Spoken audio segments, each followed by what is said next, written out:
Hey, up next on the MARR Army Rock Show, we make our way out to Chicago, Illinois, where we find Aiden. He is the lead vocalist and guitar player for an album a band called Conway. Their album is entitled Something Wicked, a recent release from those guys.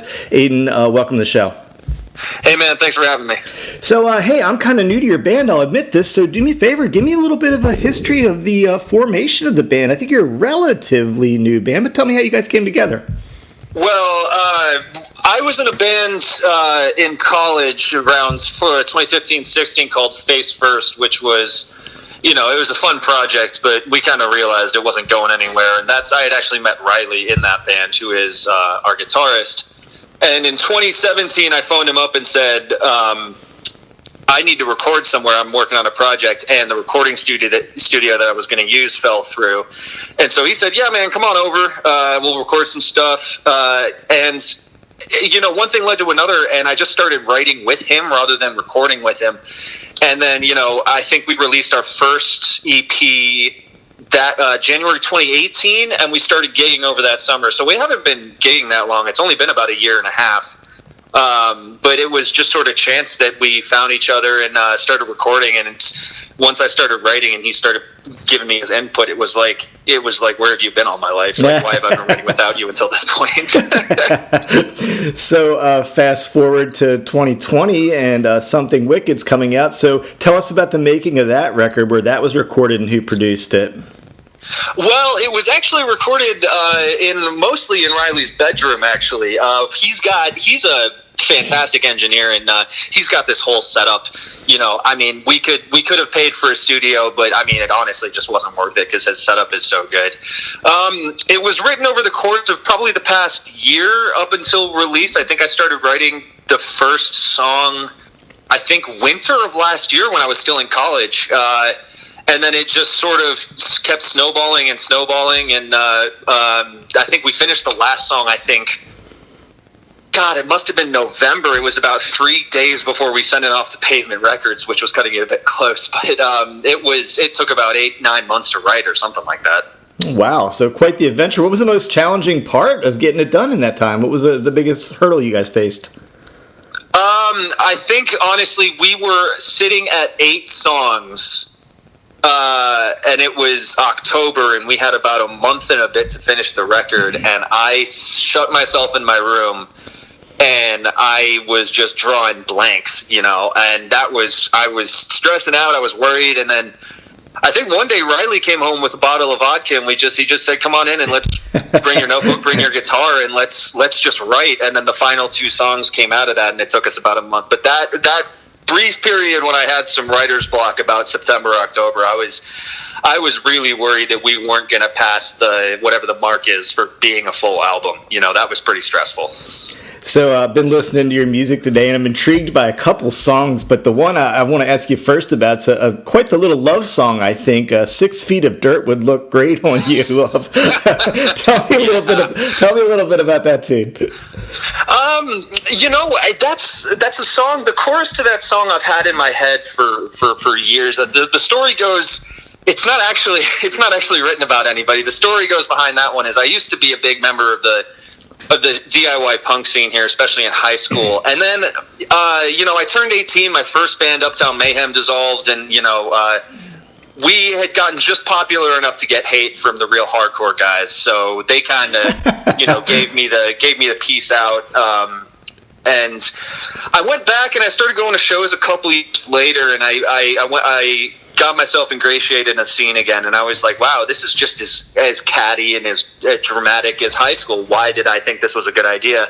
And so I started writing that song sort of it's sort of a call out to, my old scene in the guise of showing somebody who's never been to a show, some girl who's never been to a show, the ropes and how to behave and how to conduct yourself.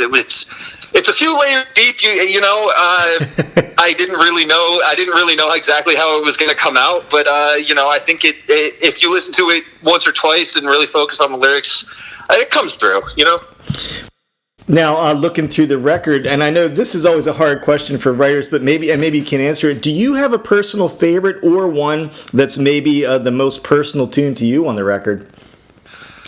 Oh man, yeah. I think they all come from a place, a personal place, one way or another. I think the one that I think comes straight from the soul is probably "Too Dead to Care."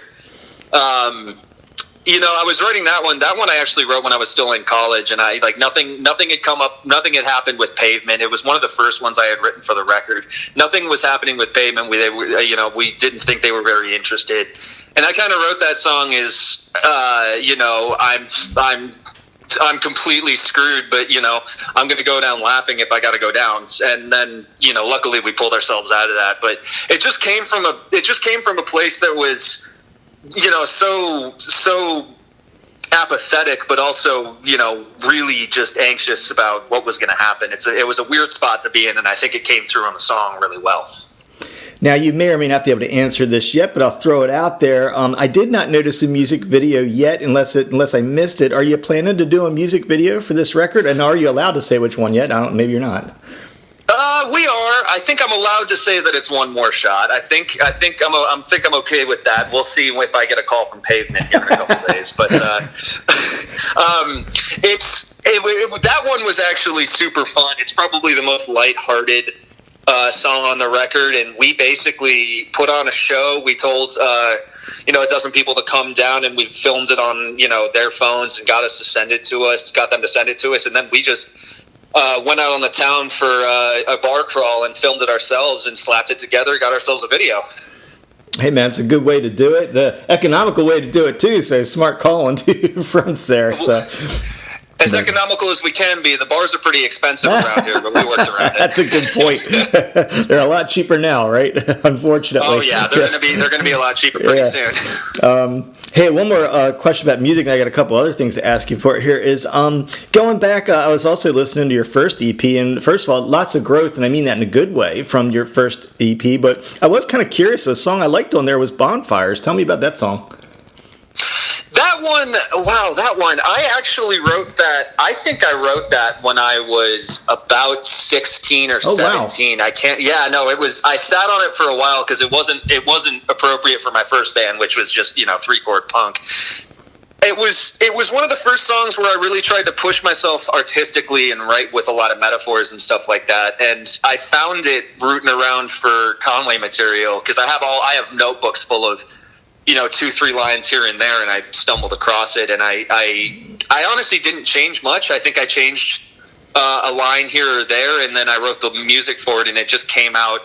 It perfectly encapsulated where I was at the time. I think I was 22 when we started this, and it was even more of the anxious sort of uncertainty that I was feeling later. But that song, it was basically just about not knowing where to go and kind of being lost, but knowing that I had a bit of time to figure it out. So it wasn't as worried as a lot of the newer songs, but it definitely was like the same sort of anxiety.